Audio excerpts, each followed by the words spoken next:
Hello everyone and welcome to my YouTube channel. My name is Charlene and this is my cozy little YouTube channel where I talk mainly about books but also about travel and lifestyle, and today I'm going to be talking to you about Victorian Psycho by Virginia Feito.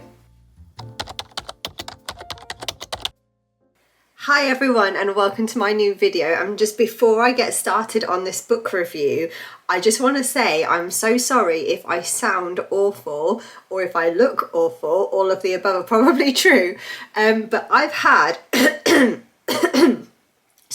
I've had a really horrible nasty flu for like a week and it is taken absolutely everything out of me, and I've definitely got over the worst of it, because when I was at my worst of it there's absolutely no way I'd be up with makeup on sitting and talking. Like, I felt so awful, but my voice keeps kind of going in and out and I've been left with a bit of a lingering cough. So yeah, I'm going to try and not let that get in the way of today's book review. But if you notice that I look or sound a bit weird, that is why. And I hope you're all well and none of you have had this horrible thing that I've had. It's been doing the rounds in my house. Me and my husband have both had it, and it's literally been about a week that we've been in bed for, just absolutely dead to the world. So I'm going to give it my best attempt today at talking about this book. So before I start and I give you like an overview of the plot and the characters and my thoughts and feelings about this book and my rating, I'm going to start off by reading the blurb of this book, and then I will go into the average rating on Goodreads. So let's start off with the blurb, and it is so insanely bright. And before I do that, actually, this is the cover, and I think the cover is absolutely amazing. It is just so like clashing and eye-catching and striking, and I just think it's a really cool cover. So I think that's what initially drew me to reading this book. So let me go on to the blurb. England 1800s. Winifred Notty arrives at Enza House prepared to play the perfect Victorian governess. She'll dutifully tutor her charges, tell them bedtime stories, and only joke about eating children. But the longer Winifred spends within the estate's dreary confines, and the more she learns about the perversions and pathetic preoccupations of the Pounds family, the more trouble she has sticking to her plan. Whether creeping across the moonlit lawns in her undergarments or gently tormenting the house staff, Winifred struggles at every turn to stifle her horrid compulsions of her past. That is until her chillingly dark imagination breaks the feeble boundary of reality one Christmas morning. That makes me giggle. Having read the book, that makes me giggle. Okay, and now the average score for Victorian Psycho on Goodreads is 3.65, and it's got 1,999 reviews. Okay, so let me get on to now about what I thought about the book and the plot and all of that. So first of all, if any of you are looking for a book that when you've read it you've thought, what the hell did I just read? That's this. That's this. And I think that was heightened even more because I read it while I had the flu. So it was like, you know, when you're unwell and like your mind's like throbbing, your ears are ringing and all of that's going on, and then you're reading something absolutely crazy. I was literally like, what the hell have I just read? So obviously we've just heard the blurb, but let me tell you a little bit about the plot in general. So our main character is called Winifred Notty, and this book is set in England's 1800s. So Winifred is a governess, which is what rich families used to get to their house to look after their children when they were kind of couldn't be bothered or working or doing whatever it is that they would be doing in that time. So Winifred is one of the governesses that has been brought to look after the children of a family called the Pounds family. And Winifred is by no means their first governess. They have been through a whole long line of governesses, and Winifred is just last in the line. So the children are a bit of a nightmare, to be honest, and kind of one way or another they scare their governesses away, or they get fired, or Mr. Pounds, who is the dad of the family, gets a little bit too familiar with them, or, you know, something will happen. So Winifred is now the new governess for this family, and as soon as she comes, it's like she's trying her best to be as good as she can, but it doesn't come easily to her at all. So it describes in really good detail like the settings of like old England and this kind of royal but also slightly dilapidated country house that she goes to work for the Pounds family. So you've got Mr. and Mrs. Pounds, who are the family, the mother and father of the family that she's working for, and then you've got Andrew and Drusilla, who are the children, and I can't remember exactly how old they are, but they're like, I think they're around like 10-ish, something like that. And then the house is also full of other staff, so you've got cleaners and, you know, all kinds of staff that they would have back in those days. So Miss Notty is their governess, and she's basically been tasked with raising the children until they're educated enough to either get married off to a good family if you're Drusilla and that's the girl, or if you're Andrew and they want him to be able to go off and learn French, and I can't remember whether they want him to continue studying or go and get a good job or whatever, but that's what Miss Notty is in charge of. She needs to look after these children. Like I said, when she gets there, she's so funny because she's the main character and she's like we're learning everything through her eyes, so everything that she is thinking and feeling she is telling us. So yeah, she's trying her very best, but she has this darkness that just compels and overwhelms her, and right from the very beginning we realise that this darkness is going to be a bit of a problem. So as soon as she gets to the house, she's trying to, by the way, I'm trying to like talk about this with making it spoiler free and not giving too much away. So as soon as she gets to the house, she's trying to fit in as best as she can with these other staff, with the family and with the children, and fit into their routine. And it becomes very clear very quickly on that Mr. Pounds is very keen on her, Mrs. Pounds not so much. She does not like there being another woman around the house who is kind of contending for her husband's attention, and yeah, she just doesn't like Miss Notty being there, especially because back in those days the governesses and the house staff and people like that were kind of thought of as second-class citizens, whereas Mr. Pounds really likes Miss Notty, so he keeps her at the table and she has her meals with them, and Mrs. Pounds doesn't like that whatsoever.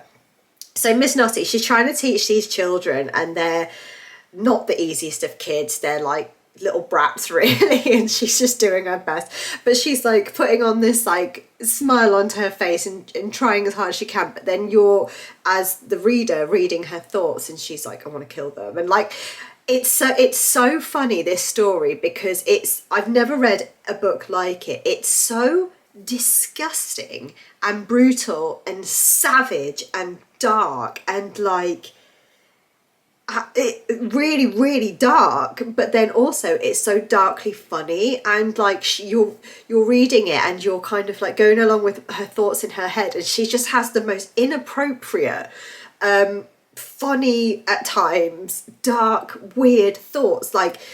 And there are some things that happen that are really shocking in the book. Like she's just talking one minute and then next she's like, oh, and then I did this. And it's just something completely savage or completely random, like not to give anything away. But at one point she just like picks up this animal head that's in the kitchen and just bites it just because she feels like it. And that's the type of person Miss Notty is. She's just full with this rage and this darkness, and throughout the book she always refers to this darkness, and she can feel it moving through her body, she can move it feeling through her soul. And all the way throughout the book, as the blurb suggests, she's trying to keep a lid on her darkness and she's trying to do her best in her job, until one Christmas she just can't keep it contained anymore, and she lets it get the better of her. However, we do learn that there is a very, very good reason for this. Throughout the book, Miss Notty kind of keeps going back to her past and what happened to her as a child and what happened to her mum, and you realise that there's a very, very good reason while she's in the house that she's in. It's no mistake. So she's got herself to this point for a very good reason, and the reason that she feels completely full of darkness is, I can't tell you, but it all ties up and it all makes sense. And then it ends on the most gloriously brutal going out of a book I've ever read. So I thought this book was humorous, darkly humorous. I thought it was gory, it was savage, it was brutal, it was shocking, it was not for the faint-hearted. So trigger warnings. If you struggle with gore of any description, don't read this book, because there's a lot of gore and it's described in graphic detail. Even the cover shows blood, so it's going to be full of gore. Yeah, it's also okay if you struggle with the topic of death or of relating to children. Miss Nutty, the main character, cares not whether somebody is a child or an adult. Like, she is so brutal and harsh. So if that's anything that you struggle to deal with or don't want to read about, then I completely understand that, and don't read this book. It is just completely, it's completely deranged. It's completely off the handles. It's like so outside the box for anything else I've ever read before. And yeah, it's really shocking in places. I, like I said, was reading it when I had the flu, and so when I was feeling not very well, sometimes it was a bit like, oh my god, because also think about like the food and stuff they ate in that time. Disgusting. And it is described in like really specific full-on detail, and yeah, there were times when I wasn't feeling very well that I was reading that and I was like, do you know what, I could do without this right now. And throughout the book I wasn't sure when it came to the end what I was gonna rate it, because I was like, this is so weird, like what are we doing here? One minute she's like tutoring the children, and then the next she's doing something completely obscure and random. But it's just so unlike anything else I've ever read before. It created such strong imagery in my head. The writer did a really good job of like creating a character that you're not supposed to like at all. And she's an absolute like psycho. She really is an absolute psycho. But at the same time, I couldn't help but like warm to her slightly in the end. I think it's because you learn her backstory and what she's doing there and while she's there. But it also felt a little bit feminist, and I don't know, I really ended up liking her, the main character, even though I definitely wasn't supposed to. Yeah, and it's packed full of like really dark, weird imagery, but it's really strong imagery, and it's just, yeah, like I said right at the beginning, it's like nothing else I've ever read before. So if you're looking for like a really shocking, it's got a few good twists in it, gory, funny, dark, it's quite witty, it's quite humorous, then yeah, I would definitely recommend this book for you. And I will say that in the end I ended up scoring Victorian Psycho a 4 out of 5. I'm sorry if this video has been a bit rambly and a bit of kind of incoherent. This is me trying to arrange my thoughts as best as possible with my current situation.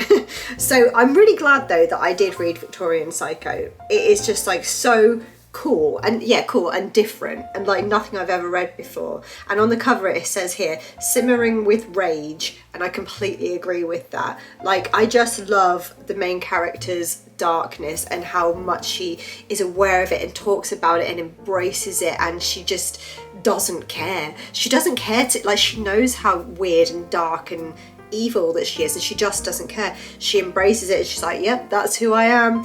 But anyway, if you've read this book, what did you think? It's like so unusual, so I'm really eager to know, anybody else that's read this, what you thought. Please let me know in the comments, spoiler free of course. Do you have any book recommendations for me? Anything you want me to read, or anything you want me to review, or anything like that? Chat to me in the comments.